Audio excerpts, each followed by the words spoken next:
Hello दोस्तों, आज की वीडियो में हम सभी लोग कंप्लीट करेंगे क्लास 11th बिजनेस स्टडी का चैप्टर बिजनेस सर्विसेज। यहाँ पर मैंने हर टॉपिक कवर की है, मैंने कोई भी टॉपिक मिस नहीं की है। तो चलिए पढ़ते हैं। आइए सबसे पहले समझते हैं कि बिजनेस सर्विसेज होता क्या है। इसका मतलब है कि ऐसी सर्विसेज जो यूज की जाती है बिजनेस इंटरप्राइज के द्वारा कंडक्ट करने के लिए अपनी बिजनेस एक्टिविटीज को। एग्जांपल से समझाता हूँ। यह विस्कारा एकेडमी है। अब इस बिजनेस इंटरप्राइज में जो भी काम किए जाएंगे, यानी कि आपको नोट्स दिए जा रहे हैं, आपको वीडियो दी जा रही है, और यह हमारे लिए बिजनेस सर्विसेज है, यानी कि हम बिजनेस की तरफ से सर्विसेज प्रोवाइड कर रहे हैं। एक और सिंपल शब्दों में बताऊं तो बिजनेस के द्वारा जो भी सर्विसेज प्रोवाइड की जाती है ना, उसी को हम बिजनेस सर्विसेज बोलते हैं। अब हम आगे बढ़ने से पहले दो टर्म्स के बारे में बात करेंगे ताकि आप आगे जाकर कंफ्यूज ना हो। गुड्स और सर्विसेज में क्या डिफरेंस है। ये जो गुड्स होते हैं ना, ये टेंजिबल होते हैं, यानी कि आप इन्हें देख सकते हो, छू सकते हो। लेकिन सर्विसेज आपका इनटेंजिबल है, यानी कि आप ना ही तो देख सकते हो,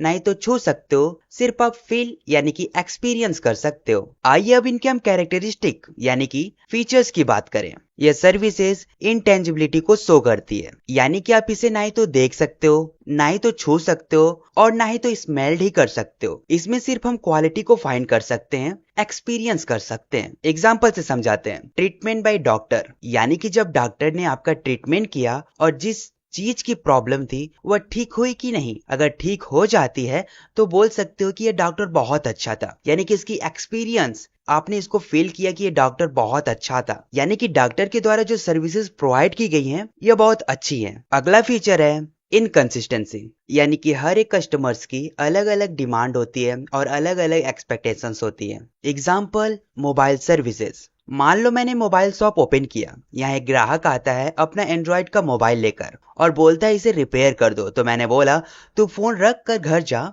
रिपेयर कर दूंगा तो आकर ले जाना। वही दूसरा ग्राहक एक आईफोन लेकर आता है और बोलता है रिपेयर कर दो। तो मैंने बोला सर 2 मिनट बैठ जाइए, अभी ठीक करके देता हूँ। तो यहाँ पे आपने कुछ नोटिस किया कि यहाँ पे इनकंसिस्टेंसी, यानी कि एंड्रॉइड वाले के लिए और आईफोन के लिए मेरा बिहेवियर अलग अलग है, यानी इनकंसिस्टेंसी है, यानी कंसिस्टेंसी इसमें है ही नहीं। इसका मतलब है कि सर्विसेज आपको अलग अलग टाइम पे अलग अलग तरीके से मिल सकती है, लेकिन कंसिस्टेंसी नहीं मिल सकती। इनसेपरेबिलिटी, यानी कि जो सर्विसेज होती हैं आप इनको सेपरेट नहीं कर सकते प्रोवाइडर से। ये इसी समय प्रोड्यूस की जाती है और इसी समय ही कंज्यूम की जाती है एट सेम प्लेस ओनली, यानी कि जो सर्विसेज आपको प्रोवाइडर दे रहा है आपको तुरंत ही लेनी पड़ेगी, या बाद में आप इसे ले नहीं सकते। एग्जाम्पल देते हैं, बेटर समझ आएगा। टैक्सी सर्विसेज, अगर आपको कहीं जाना है तो ड्राइवर भी साथ होगा और उसकी सर्विसेज भी उसी वक्त मिलेगी, यानी कि वह आपको कैसा बिहेव कर रहा है, बात करने का तरीका क्या है उसका। आप ऐसा बिल्कुल भी नहीं कर सकते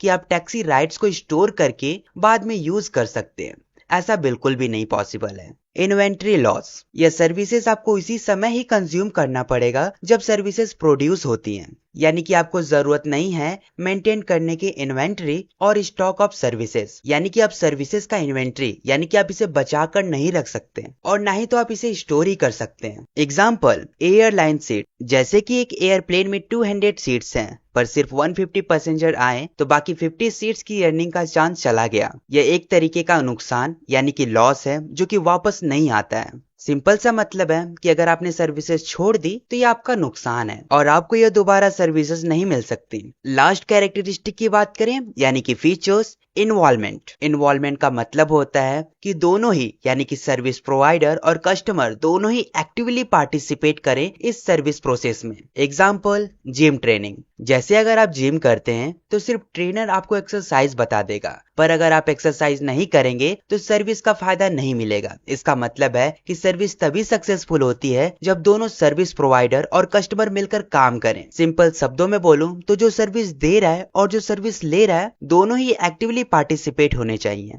आइए अब बात करें टाइप्स ऑफ सर्विसेज की। ये 3 हिस्सों में डिवाइड है, social services, personal services and business services. इन दो सर्विसेज के बारे में हम आने वाले चैप्टर में डिटेल्स में बात करेंगे। अभी तो हम बिजनेस सर्विसेज के बारे में इसी चैप्टर में ही पढ़ेंगे।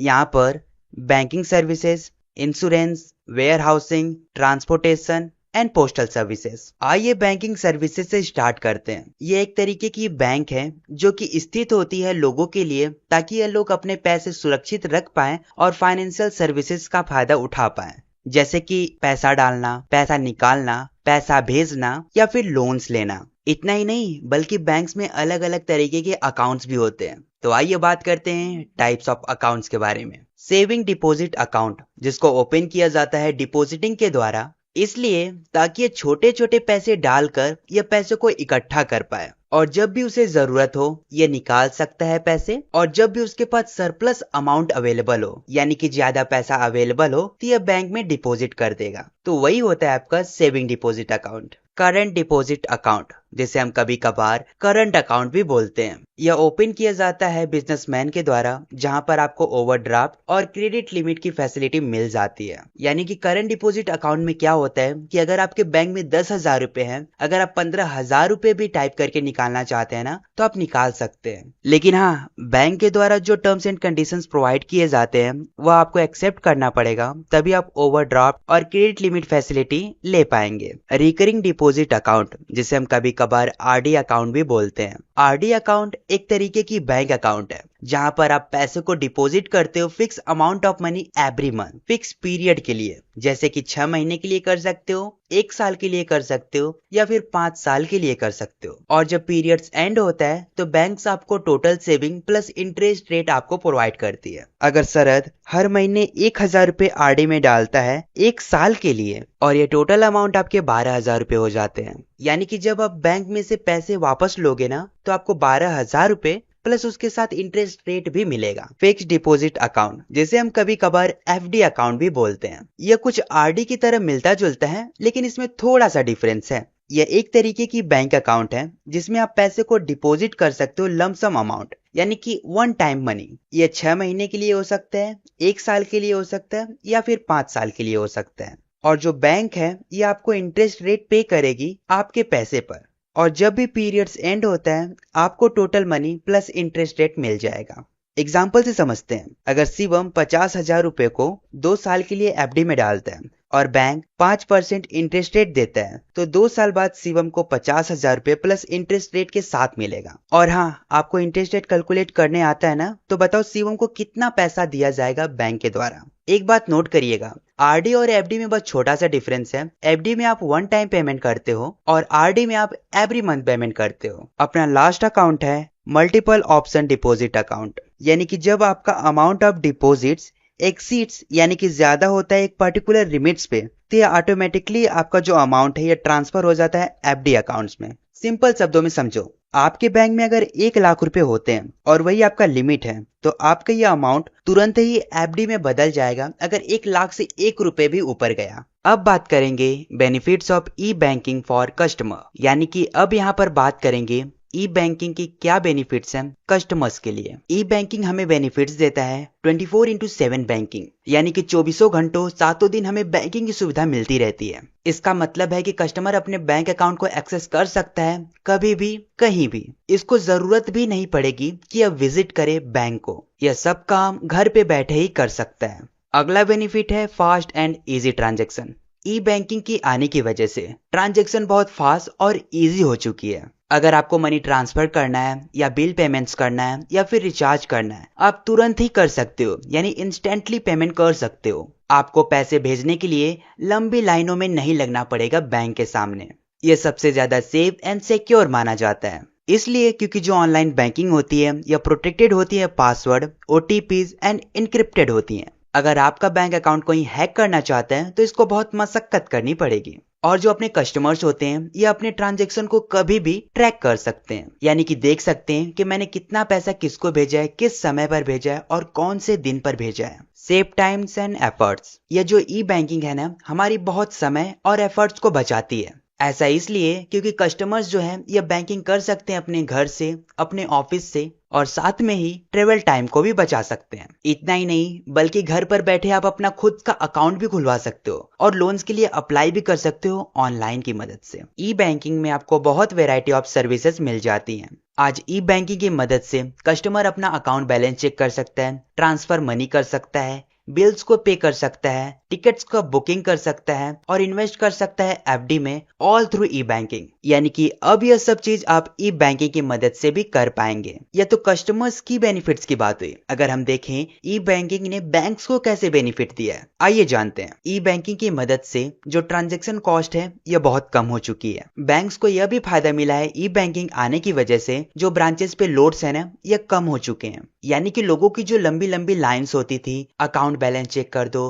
पैसे ट्रांसफर कर दो, बिल्स पे कर दो, यह लोग अब घर पे बैठे ही पे कर पाएंगे सब कुछ। इसी वजह से जो ब्रांचेस पर लोड होते हैं यह कम हो चुके हैं। इतना ही नहीं बल्कि ई बैंकिंग प्रोवाइड्स कराती है कॉम्पिटिटिव एडवांटेजेस बैंक को, ताकि वैल्यू ऐड किया जा सके बैंकिंग रिलेशनशिप में। और अच्छे से समझाता हूँ। सपोज करो एक तरफ यूनियन बैंक ऑफ इंडिया है और दूसरी तरफ स्टेट बैंक ऑफ इंडिया है। अगर कल को यूनियन बैंक ऑफ इंडिया ने इंटरनेशनल पेमेंट अलाउड कर दिया तो स्टेट बैंक को भी अलाउड ही करना पड़ेगा। अदरवाइज जो एसबीआई के ग्राहक हैं यानी कस्टमर्स हैं ये यूबीआई में शिफ्ट हो जाएंगे। अब आया समझ, यानी कि कंपटीशन प्रोवाइड कराती है बैंक्स के बीच में। आइए अब बढ़ते हैं अगली टॉपिक की तरफ, इंश्योरेंस सर्विसेज। ये इंश्योरेंस क्या होता है? इंश्योरेंस एक कॉन्ट्रैक्ट होता है इंडिविजुअल और इंश्योरेंस कंपनी के बीच में। इनके बीच में क्या एग्रीमेंट, क्या कॉन्ट्रैक्ट होता है ये हम प्रिंसिपल ऑफ इंश्योरेंस में जानेंगे। अभी आप इतना ही जान लीजिए। यह जो इंडिविजुअल है यह पे करता है प्रीमियम इंश्योरेंस कंपनी को, ताकि इसको प्रोवाइड किया जा सके फाइनेंशियल प्रोटेक्शन अगर कल को इसको फ्यूचर रिस्क या लॉस होता है तो। यह प्रीमियम क्या होता है? प्रीमियम एक पैसा ही होता है जो कि इंश्योरेंस कंपनी को हर साल या हर महीने पे करना होता है, जिसको हम पैसा ना बोलकर प्रीमियम का नाम देते हैं। आइए बात करते हैं प्रिंसिपल ऑफ इंश्योरेंस के बारे में।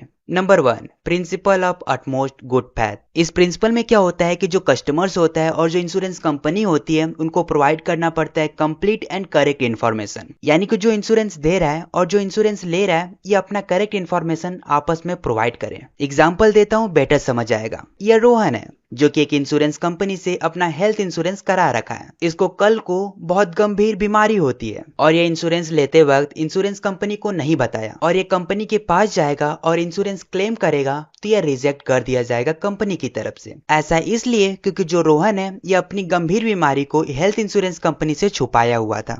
Number 2, principle of insurable interest. यह प्रिंसिपल बोलता है कि अगर आप इंश्योरेंस लेना चाहते हैं तो इसमें आपका फाइनेंशियल इंटरेस्ट होना चाहिए इस ऑब्जेक्ट या पर्सन पर। ऐसे समझो, अगर आप इंश्योरेंस ले रहे हो अपने घर के लिए तो ठीक है, अगर आप अपने पड़ोसी के घर के लिए इंश्योरेंस ले रहे हो तो ये गलत है। इसलिए क्योंकि इसमें आपका फाइनेंशियल लॉस नहीं है अगर इसका घर डैमेज होता है। और सिंपल तरीके से समझो, अगर इंश्योरेंस आपने अपने घर का नहीं बल्कि पड़ोसी के घर का इंश्योरेंस ले रखा है, अगर कल को पड़ोसी का घर डैमेज हुआ और आप जाकर इंश्योरेंस कंपनी के पास ये इंश्योरेंस क्लेम करा लेते हो तो पैसे आपको मिल जाएंगे। असल में घर किसका डैमेज हुआ है? उसका, लेकिन पैसे तो आपको मिल रहे हैं, तो ये गलत है ना। Number 3, principle of indemnity. यह प्रिंसिपल बताता है कि इंश्योरेंस सिर्फ आपका एक्चुअल फाइनेंशियल लॉस को ही कवर करता है, आपको एक्स्ट्रा प्रॉफिट नहीं देता। एक शॉपकीपर है जिसके पास 5 लाख रुपए का माल पड़ा हुआ है और यह फायर में बर्बाद हो जाता है और जो इंश्योरेंस कंपनी है इसको सिर्फ 5 लाख रुपए ही पे करेगी। ऐसा नहीं है कि इसको ज्यादा पैसे पे कर दे।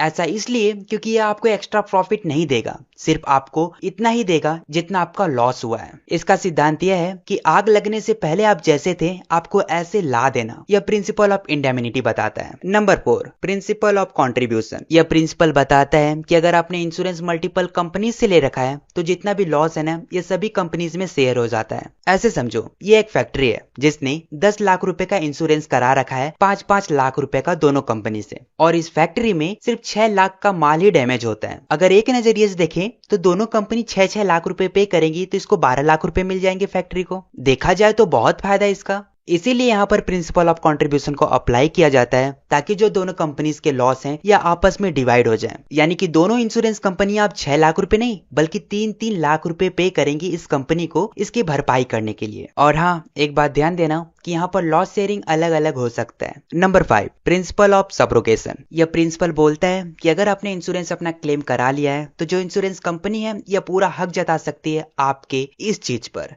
इसलिए ताकि ये रिकवर कर सके money from the third parties. ऐसे समझो ये कार है और ये कार का मालिक है जिसने इंश्योरेंस ले रखा है। ये जो कार है इसकी एक्सीडेंट हो जाती है और जो मालिक है ये इंश्योरेंस कंपनी से पैसे ले लेती है। तो जो इंश्योरेंस कंपनी है ना, ये जो कार एक्सीडेंट हो चुकी है ना उसको अपने पास रख लेगी। इसलिए रखेगी ताकि ये जो कार है ना ये किसी थर्ड पार्टीज को बेच पाए और इससे कुछ पैसा रिकवर कर पाए। Number 6, principle of mitigation of loss. यह प्रिंसिपल बताता है कि जो इंश्योर्ड पर्सन यानी कि जिसने इंश्योरेंस ले रखा है ये रीजनेबल स्टेप ले ताकि ये जो डैमेज है ना ये कम से कम हो पाए। यानी कि आपको ऐसा बिल्कुल भी नहीं करना है। सपोज करिए कि आपने बाइक का इंश्योरेंस ले लिया, अगर बाइक कोई चुरा भी लेता है तो मैं इंश्योरेंस कंपनी से क्लेम करवा लूंगी। ऐसा नहीं है, आपको रीजनेबल स्टेप्स लेने पड़ेंगे। आपको सीसीटीवी कैमरास लगवा सकते हो या फिर हैंडल लॉक कर सकते हो, कुछ भी करो लेकिन आपकी तरफ से ये इसको प्रोटेक्ट करने की जिम्मेदारी होनी चाहिए। सिंपल शब्दों में बताऊं तो आपको पूरी कोशिश करनी है कि ये बाइक चोरी ना हो पाए। अगर फिर भी बाइक चोरी हो जाती है तो आप कंपनी से क्लेम कर सकते हो और कंपनी आपको मना नहीं करेगी। Number 7, principle of proximate cause.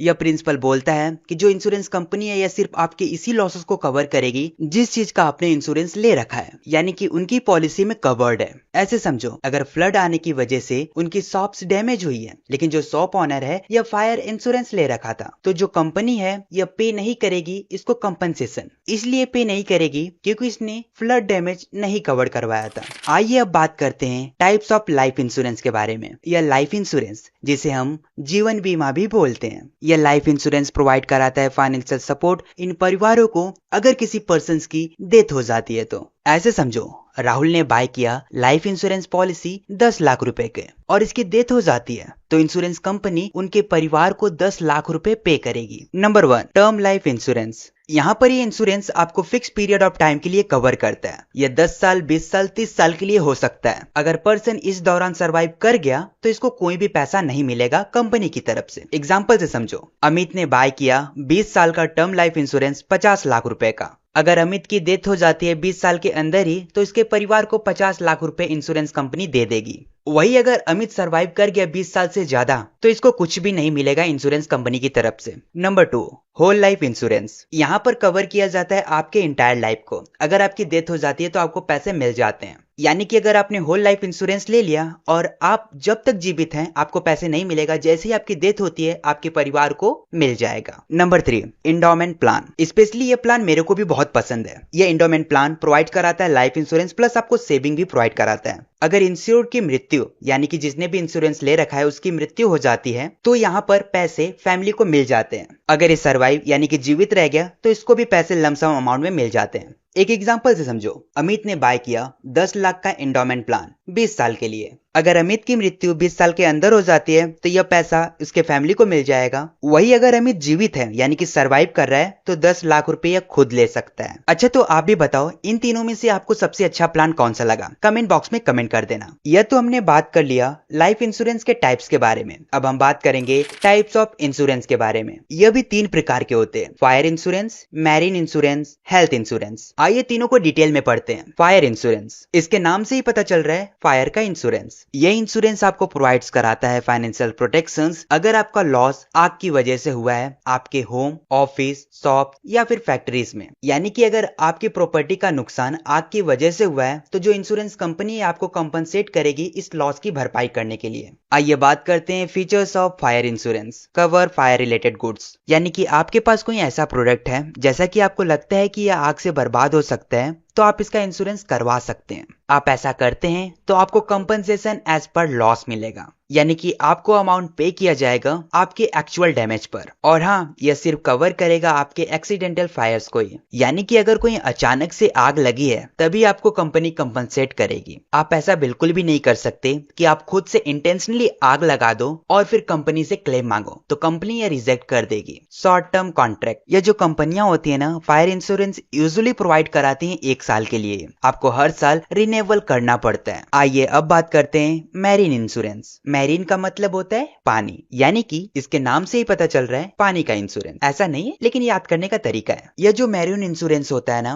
यह प्रोवाइड कराता है आपके फाइनेंशियल प्रोटेक्शंस अगर आपका लॉस या डैमेज हुई आपकी शिप, बोट्स या गुड्स जो आप ट्रांसपोर्ट कर रहे हो वाटर्स के द्वारा। यहाँ पर आपको कवर्स किया जाता है रिस्क जैसे कि शिप एक्सीडेंट, सिंकिंग यानी कि शिप का डूब जाना, शिप में चोरी हो जाना या फिर आंधी तूफान की वजह से डैमेज हो जाना। एक एग्जांपल से समझते हैं। एक कंपनी है जो माल भेजती है 50 लाख रुपए का शिप के द्वारा, और यह जो शिप है यह डूब जाती है आंधी तूफान की वजह से। तो जो इंश्योरेंस कंपनी है ना, ये इस लॉस की भरपाई करेगी। मैरीन इंश्योरेंस के टाइप्स के बारे में बात करें, यहाँ पर भी 3 है। हल insurance, cargo insurance, freight insurance. हल इंश्योरेंस की बात करें तो हल का मतलब होता है शिप की बॉडी, यानी कि यहाँ पर हम शिप की बॉडी की इंश्योरेंस करवाते हैं। यह आपको प्रोवाइड कराता है फाइनेंशियल प्रोटेक्शन आपकी शिप्स या बोट्स को अगर ये डैमेज होता है एक्सीडेंट या स्टॉर्म की मदद से। कार्गो इंश्योरेंस, कार्गो का मतलब होता है गुड्स, मटेरियल या फिर आप सामान भी बोल सकते हो, यानी कि हम सामान का इंश्योरेंस करवाएंगे। यह आपको प्रोवाइड कराता है फाइनेंशियल प्रोटेक्शन अगेंस्ट लॉस और damage of goods while transported by ship, यानी कि अगर आप कोई सामान शिप से ट्रांसपोर्ट कर रहे हो, अगर ये डैमेज या लॉस हो जाता है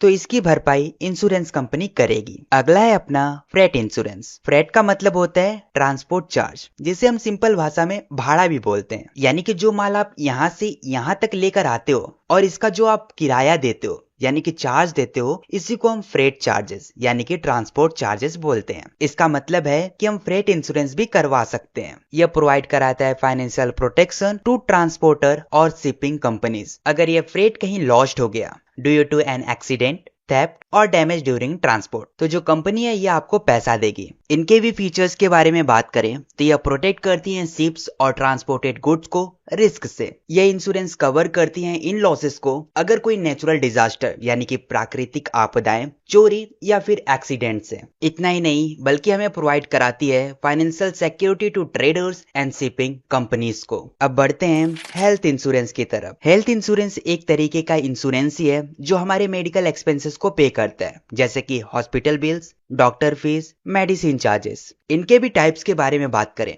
यहाँ पर इंडिविजुअल हेल्थ इंश्योरेंस है। इस इंश्योरेंस में सिर्फ एक पर्सन को ही कवर किया जाता है। दूसरा है फैमिली हेल्थ इंश्योरेंस, इसमें आपके पूरे परिवार को कवर किया जाता है एक ही प्लान में। अपना तीसरा है क्रिटिकल इलनेस इंश्योरेंस, यहाँ पर आपको कवर किया जाता है अगर आपको कोई गंभीर बीमारी यानी सीरियस डिजीज है जैसे कि कैंसर, हार्ट अटैक। और चौथा है मेडिक्लेम पॉलिसी, यह कवर करते हैं सिर्फ आपके हॉस्पिटलाइजेशन एक्सपेंसेस को, यानी कि आपका जितना खर्चा आता है हॉस्पिटलाइज होने का ना, सिर्फ वही पे किया जाएगा। इनके फीचर्स की बात करें तो ये कवर करता है मेडिकल एक्सपेंसेस को, जैसे कि hospital bill, doctor fees, medicine etcetera. यहाँ पर आपका कैशलेस ट्रीटमेंट होता है, यानी कि आपको पैसे पे करने की जरूरत नहीं है, ये नेटवर्क हॉस्पिटल्स यानी कि इंश्योरेंस कंपनी पे कर देगी। यहाँ पर आपको एनुअल प्रीमियम देना पड़ता है, यानी कि जो पॉलिसी होल्डर है ना, ये पे करता है ईयरली फीस ताकि आप बेनिफिट्स बाद में उठा पाए। इसकी एक अच्छी चीज ये है कि आपको टैक्स बेनिफिट्स दिला देता है, यानी कि अगर आप जब हेल्थ इंश्योरेंस लेते हो ना तो आपको टैक्सेस कम देना पड़ता है under the sector 80D of income tax act के तहत। आइए बढ़ते हैं अगली टॉपिक की तरफ, कम्युनिकेशन सर्विसेज। देखो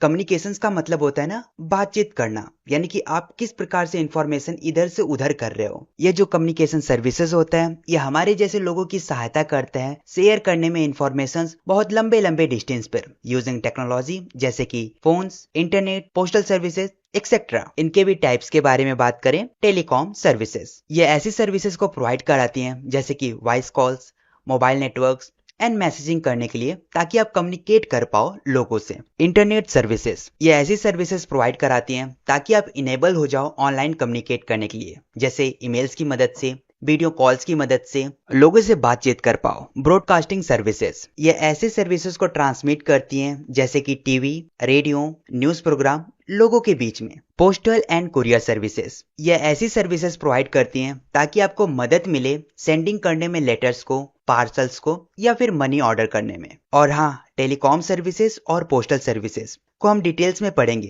क्योंकि हमारे सिलेबस में है। स्टार्ट करते हैं टेलीकॉम सर्विसेज से। टेलीकॉम सर्विसेज हमें प्रोवाइड कराता है वॉइस करने के लिए, टेक्स्ट करने के लिए, इंटरनेट कम्युनिकेट करने के लिए using phones, mobile networks and satellite की मदद से। इनके भी टाइप्स हैं। फिक्स्ड लाइन सर्विसेज इसमें आपका आ जाता है लैंडलाइंस, फोन्स। मोबाइल सर्विसेज इसमें आपका आ जाता है calls, SMS, 4G 5G internet. Internet services यहाँ पर आपको online browsing, emails, video calls मिल जाते हैं और सैटेलाइट सर्विसेज जो कि प्रोवाइड कराता है आपको जीपीएस टीवी ब्रॉडकास्टिंग करने के लिए। अगर टेलीकॉम सर्विसेज के फीचर्स की बात करें, यह सबसे फास्ट कम्युनिकेशन प्रोवाइड कराता है, यानी कि आपको ये तुरंत ही कनेक्ट कर सकता है वर्ल्ड वाइड से। यह बहुत जरूरतमंद है बिजनेसेस के लिए, यानी कि अगर आपको कस्टमर सर्विसेज चाहिए तो यहाँ पर भी टेलीकॉम सर्विसेज ही उपयोग में लाया जाता है। आपको मल्टीपल मोड्स मिल जाता है, आपको यहाँ पर वॉइस कॉल मिल जाता है, वीडियो कॉल मिल जाता है, टेक्स्ट और इंटरनेट की सुविधाएं भी मिल जाती हैं। आइए पोस्टल सर्विसेज की बात करें। ये जितनी भी पोस्टल सर्विसेज होती है ना, ये कंट्रोल की जाती हैं सरकार के द्वारा।